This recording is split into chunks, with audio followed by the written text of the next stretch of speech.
Última tentativa, vamos testar aqui. Aqui eu vou falar uma aula sobre veículos aéreos não tripulados. São VANT, né? Sigla direta de veículo aéreo não tripulado, né? Vem do inglês Unmanned Aerial Vehicle, né? Que aí hoje em dia você tem uns variados tamanhos, tá? Você tem desde pequenininhos, aeromodelos bem pequenininhos, tamanhos médios, né, até tamanhos grandes que até caberia uma pessoa, né, para uso militar e tudo mais, né? Nas outras aulas a gente viu veículo terrestre, certo? E aí, para passar do veículo terrestre para o aéreo, obviamente a gente vai mudar do 2D ao 3D, né? Então tá na superfície e agora está no 3D, e também vai mudar o mecanismo que ele utiliza para se movimentar, né? Quando a gente fala 3D, né, então a gente precisa conversar um pouco da pose no espaço tridimensional, né? Porque aí agora, enquanto no plano você tinha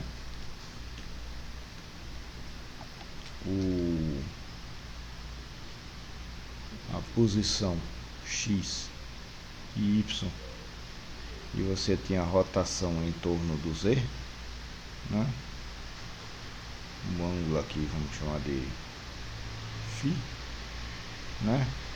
Agora no espaço 3D você tem 6 graus de liberdade. Você tem a translação no X, no Y e no Z, então você tem a posição e você tem a orientação que ele tem. Então você tem rotação no X, rotação no Y, rotação no Z, né? Que aí da aeronáutica isso aqui recebe o nome de pitch, yaw e roll, ou, né, pitch em torno do Y, né, a afagem, né, então o quebrar ou picar o elevador, né, yaw, né, rotação em torno do eixo Z, né, guinada para a direita ou para a esquerda, e roll, uma rolagem, né, rotação em torno do eixo X, né, na direção do veículo, né? Então essas nomenclaturas são normais de você colocar o X na direção que o veículo está se movimentando, né? O Y então para a direita disso aí, o Z para cima, né? E aí a gente marca isso, né, como, né, o X, o Y e o Z, a posição, mais a orientação, Φ e o θ e o Ψ, né? E da mesma forma que no caso 2D, né, como a gente vai trabalhar com o caso diferencial, é o x ponto, y ponto, z ponto, φ ponto, θ ponto, ψ ponto, né, a diferencial da pose, para conseguir, né, achar a localização e a pose de um objeto aí no espaço tridimensional, tá? Tem uma coisa importante aqui, que são, quando a gente está falando desses ângulos, então tem diferentes maneiras de você definir esses ângulos, né? Então o mais comum de você aparecer é chamado de ângulos de Euler, né? E, né, o ângulo de Euler você faz ele sempre um em cima do outro, né? Então, por exemplo, se a gente faz primeiro a rotação em torno do X, então tá aqui o nosso eixo X original, certo? Se a gente faz a rotação primeiro em torno do X, né, a gente vai ter uma variação, um alfa, né, aqui ele está fazendo Z, né, isso aqui está errado, desculpe, Z, Y, Z, certo? Então primeira rotação no eixo Z, então a gente tem essa primeira rotação aqui, esse ângulo alfa, sai aqui do X para o novo X aqui, certo? O Y também modifica para um novo Y, né? Depois a gente faz a rotação em torno do eixo Y, então aqui, então nosso X, o X está aqui, Aí está o x', e aí com o novo y você vai ter o x 2', né? E de novo a rotação, né? Aí quando a gente tem essa rotação no eixo y, o z sai daqui para cá. Então aqui a gente tinha z, fez a rotação em torno do z, o z' se manteve no mesmo lugar, fez a rotação em torno do y, é esse gama, beta aliás, faz uma rotação em torno do y, tem um beta, aí você tem um novo z, z' aqui, e aí a nova rotação em torno do z' dá o gama, né? Vai dar os ângulos aqui de Euler alfa, beta e gama, né? E essa sequência z, y, z, né? É comum para ângulo de Euler, mas é possível você fazer vários outros tipos de rotação, né? Então basicamente qualquer sequência, só não repetindo o mesmo eixo um atrás do outro, é válida, mas x, y, z seria possível. Esse que está mostrado aqui é z, y, z, né, que é o mais comum, e assim por diante. Agora, aí você perde aquela noção de pilotagem do que é que seria a arafagem, o pitch, o yaw e o roll, certo? Então, para a aeronáutica é mais comum você fazer a chamada notação de tight brine. Pode-se dizer que sejam ângulos de Euler parecidos, né? E a mais comum delas, também você tem que tomar cuidado quando você está trabalhando, ver qual é o sistema que está sendo feito, é você fazer primeiro a rotação no eixo Z, depois no eixo Y, depois no eixo X, certo? Então tá aqui o eixo original Z, está aqui, primeira rotação no eixo Z, aí você vai ter aqui o ângulo φ, certo? Isso faz com que seu y desloque para cá, seu x desloque para cá, certo? Então se eu tenho φ aqui, você tem também um φ deslocando aqui. Então você faz um novo φ, um novo x, um novo y. Não, desculpe, o x verde, mas enfim. Basta pegar o y aqui. Então, novo y deslocado para cá, a rotação do eixo z. Depois, a rotação em torno do y. Aí é esse θ, que no caso aqui está negativo, isso aqui é um θ menor que zero, né? Então faz com que o seu x vire para cá, certo? Da mesma forma, né? O seu z também desloca para baixo. E por último, a rotação em torno desse ângulo x, que é o φ, em torno desse x, tá aqui, então deslocando, né, em torno desse eixo, já virado, aí você vai gerar um novo z, um novo y, né? Então seu y estava aqui, desloca para cá, seu z estava aqui, desloca para cá, né? Então, se você fizer essa sequência z, y, x, você chega nesse ponto, para os mesmos valores de ângulo, se a sequência for invertida, x, y, z, você vai chegar em outro canto, então tem que tomar cuidado com isso daqui, né? Tentar anotar essa aqui, z, y, x, que é a mais comum, né?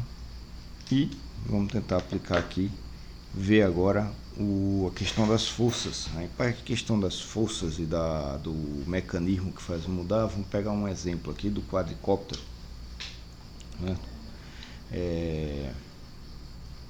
Que aí o quadricóptero é um dos primeiros dispositivos que foi, né, pensado, né, de voo, né? Então o avião conseguiu fazer voar primeiro, mas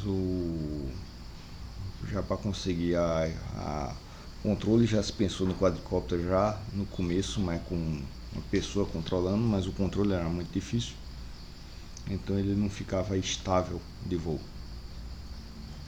né? Por isso depois helicóptero, tem uma mecânica mais complicada, mas o comando dele é mais intuitivo do que o quadricóptero puramente. Acabou funcionando, mas enfim, hoje a gente está comum, né, que o quadricóptero, né, que aí é o drone, né, um Vante, né, um veículo aéreo não tripulado com 4 rotores e com a configuração tal que você tem 2 rotores, né, opostos, eles giram no mesmo lado e os outros 2 giram no sentido oposto, né? E aí a gente vai fazer aquela análise,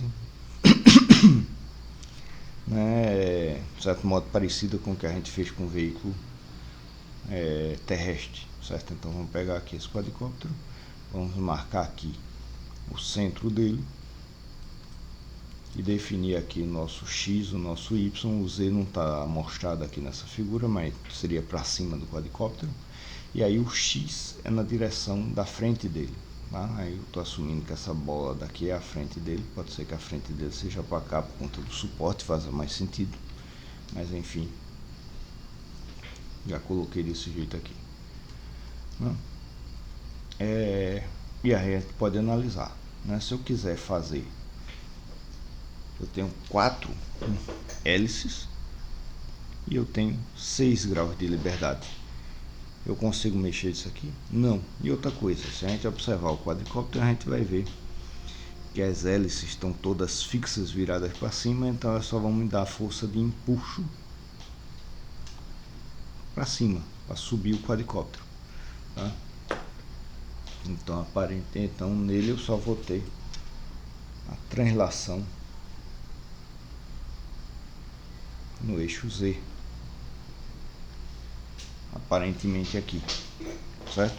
Agora, como eu tenho motores diferentes, eu posso fazer um virar mais do que o outro e aí fazer um ângulo. Na hora que eu faço o ângulo, né, eu vou ter uma componente vertical, vai me dar a translação, a sustentação dele e a translação no eixo Z, e eu vou ter uma componente horizontal que pode ser tanto a translação X quanto a translação Y, certo? Então na hora que eu faço a rotação no Y ou a rotação no X, né, a rolagem ou a afagem, eu estou junto com isso, né, dando esse ângulo para ele, e eu vou gerar essa componente a mais que vai fazer com que ele tenha a translação aqui, ou seja, a rotação no X, né? Então seja o eixo X o que está aqui, né? Aqui sendo a câmera, por exemplo, aqui o X está olhando para a gente aqui,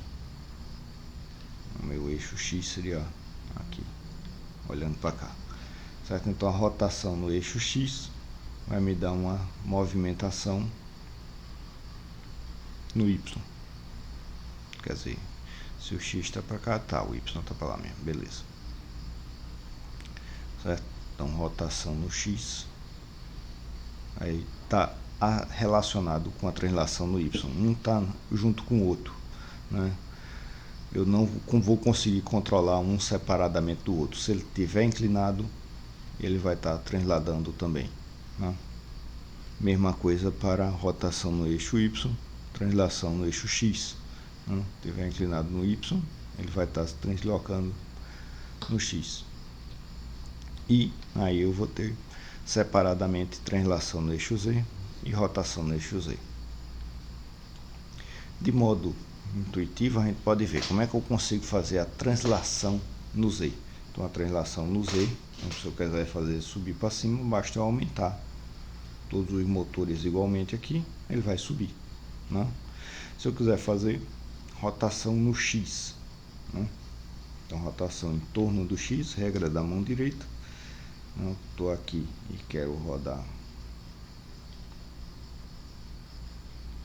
assim, né? Então eu aumento aqui o motor no jeito que eu nomeei aqui, o 1 e o 4, e diminuo o 2 e o 3, a potência do 2 e o 3 deixaria o mesmo empuxo, mas fazendo ele girar em torno do eixo X, né? Se eu quiser fazer rotação no Y, aumento esse, diminuo esses dois. E fica faltando então a guinada. Como é que eu faço a rotação em torno do eixo Z, né? Então, isso está relacionado com o fato de eu ter duas hélices que giram num sentido e duas hélices que giram no outro. Por que isso? Para que eu tenha um momento de inércia equilibrado, né? Duas hélices girando num sentido vão cancelar o momento de inércia das duas hélices girando no outro. Agora, se eu aumentar o giro dessas hélices, então se eu aumento aqui essa com essa e diminuo esse com esse, eu não vou gerar uma força de rotação no X, no Y, nem no X, mas essa girando mais rápido, eu vou gerar uma força contrária que vai fazer o meu quadricóptero como um todo girar no sentido contrário, tá?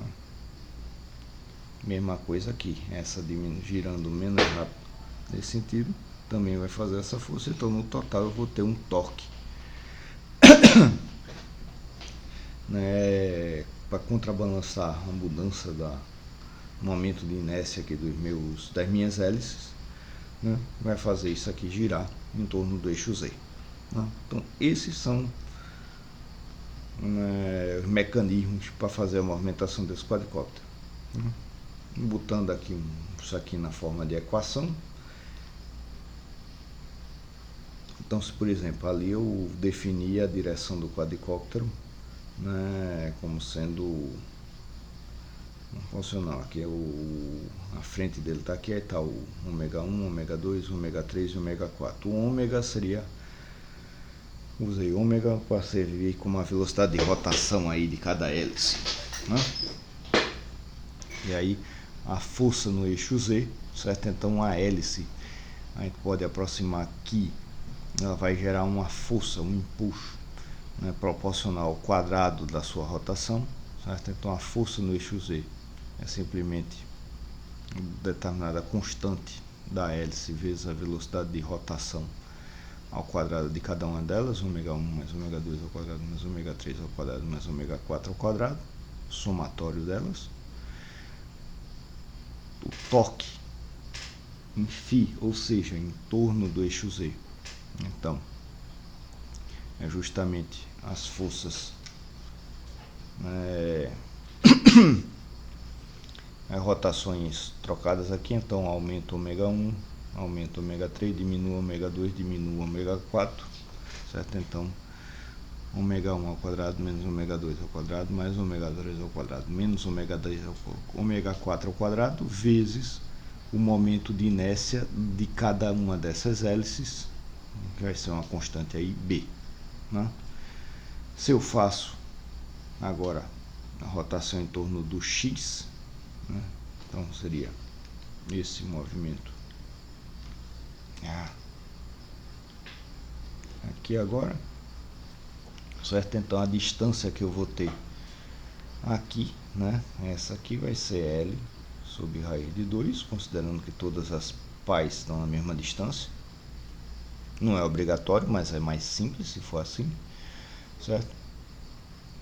Então, para ele rodar aqui, eu tenho que aumentar o ômega 2, né? Aqui está no sentido contrário, né? Mas enfim, no φ, no x, o x está para cima. Então, regra da mão direita, na verdade essa rotação é para o sentido contrário. Tá. Então tem que aumentar o ômega 1 e o ômega 4, diminuir o ômega 2 e o ômega 3, certo?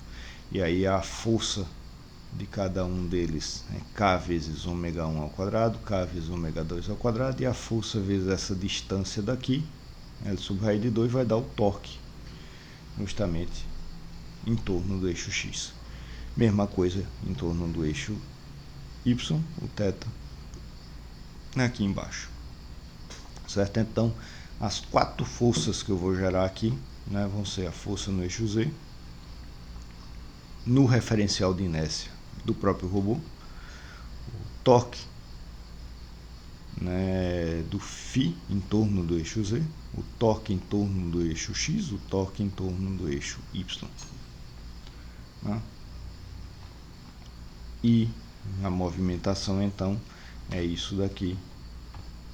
Né? A gente pode mapear isso aqui para só ver, ok.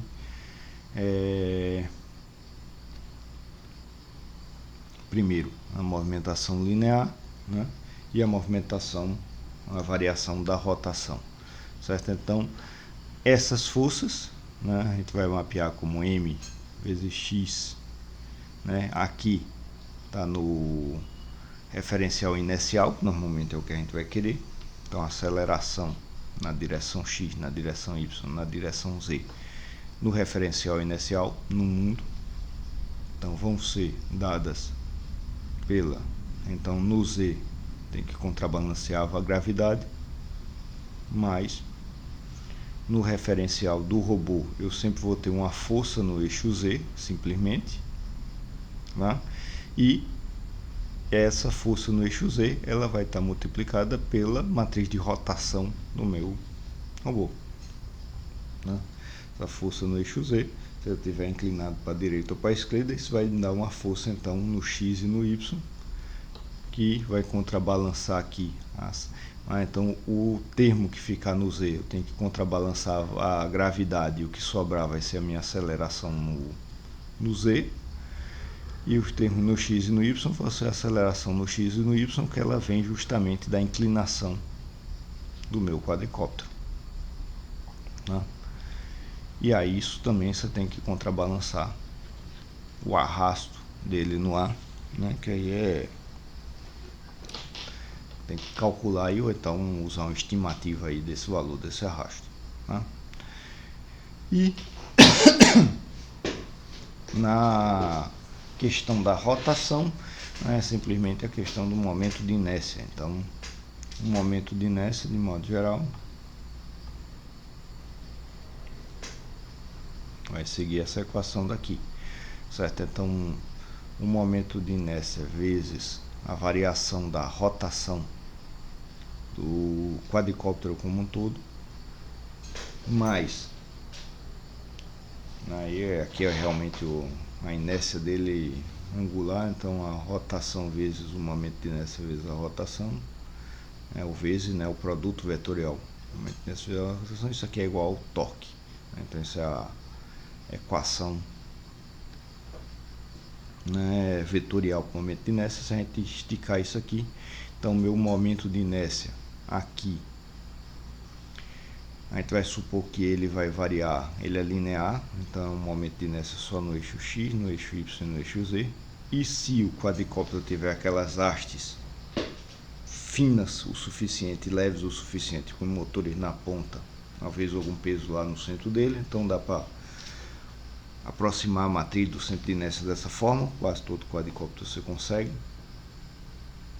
né, sem ter os componentes aqui a mais aqui espalhados pela matriz, vezes a rotação, acelerar a velocidade de rotação no φ, no θ e no ψ, né? E aí mais aí justamente o ângulo φ, θ e ψ, produto vetorial, o produto de inércia xx vezes ômega φ, y vezes ômega θ, zz vezes ômega φ, então produto de inércia vezes a inércia, produto vetorial com a outra velocidade de rotação, né, que é justamente a questão da inércia, que ele está girando aqui num certo sentido. Se você gira, né, isso aqui é a velocidade, não é a rotação, isso aqui é a aceleração da rotação, né? E aí se ele está girando num certo sentido, você força, vai girar no outro, aí ele vai dar uma força 90 graus, né? Por isso esse produto vetorial, né? Isso aqui vai igualar aos seus torques, tal φ, tal θ e tal ψ, que são justamente esses torques que estão implementados aqui. Implementados não, estão descritos aqui, certo? Então, o mapeamento desse sistema é isso daqui. Um negócio meio feio, mas aqui é relativamente simples de você colocar. Você pega a velocidade dele, é proporcional, de rotação é proporcional, na primeira análise, a tensão, ou se quiser ser mais preciso e tiver um motor que você consiga medir a corrente que está passando por cada motor deles, né? Aí você vai ter esses termos aqui ao quadrado, vai gerar o FZ, torque phi, torque psi, torque phi, torque θ, e a relação desses torques com a orientação e o controle dele está mapeado por essas equações daqui. Então isso aqui é o meu sistema do quadricóptero, né? Sistema de 4 controles, 6 saídas, e que aí você joga seu problema de controle em cima disso para controlar ele, né? Isso é no quadricóptero, só para servir de exemplo, né, para um sistema, um VANT, né? E aí os outros sistemas aí em geral vão ficar um pouco mais complicados. Aí tem toda a questão do, por exemplo, sistema de asa e toda a questão do arrasto da asa. De helicóptero você tem a questão da angulação da hélice do helicóptero com ar e assim por diante, né? Acredite, o sistema quadricóptero é relativamente simples, muito embora mesmo aqui não seja intuitivo, por isso só conseguiu ficar popular depois que a eletrônica conseguiu tomar conta disso aqui, para você só mandar: eu quero que acelere no X, no Y ou no Z e rode para um lado para o outro. E é isso.